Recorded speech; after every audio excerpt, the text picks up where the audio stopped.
ஜெய் ஸ்ரீராம். ஸ்ரீராம பட்டாபிஷேகம் இது வெறும் ஒரு அரசனின் முடிசூட்டல் அல்ல. தர்மத்தின் வெற்றி, அநீதியின் தோல்வி, பகவானின் கருணையின் உச்சம். 14 ஆண்டுகள் வனவாசம் முடிந்து ராவணனை சம்ஹாரம் செய்து சீதை மாதாவை மீட்டு அயோத்திக்கு திரும்பும் ஸ்ரீராமர். அந்த வரவேற்பு எப்படி இருக்கும்? அயோத்தி முழுவதும் ஆனந்த களிப்பு. வீதிகள் மலர்களால் அலங்கரிக்கப்பட்டன.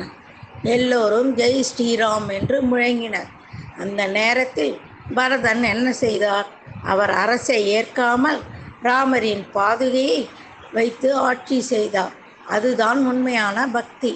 ராமர் திரும்பியதும் பரதன் மகிழ்ச்சியுடன் அந்த ஆட்சியை அவரிடம் ஒப்படைத்தார். பட்டாபிஷேக தினத்தில் வானவர்கள் மலர் பொழிந்தனர். விஸ்வாமித்திரர், வசிஷ்டர் போன்ற முனிவர்கள் வேத மந்திரங்களுடன் அபிஷேகம் செய்தனர். சீதை ராமருடன் சிம்மாசனத்தில் அமர்ந்தார். அது லட்சுமி நாராயணர் தரிசனம் போல் இருந்தது.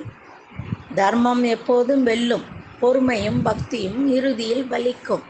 நல்லவர் துன்பம் அனுபவித்தாலும் கடைசியில் உயர்வு உறுதி. நாம் எல்லோரும் ராமரின் வாழ்க்கையில் இருந்து கற்றுக்கொள்ள வேண்டியது சத்தியம், தர்மம், கருணை. இதையே வாழ்வின் அடிப்படையாக எடுத்துக்கொள்ள வேண்டும்.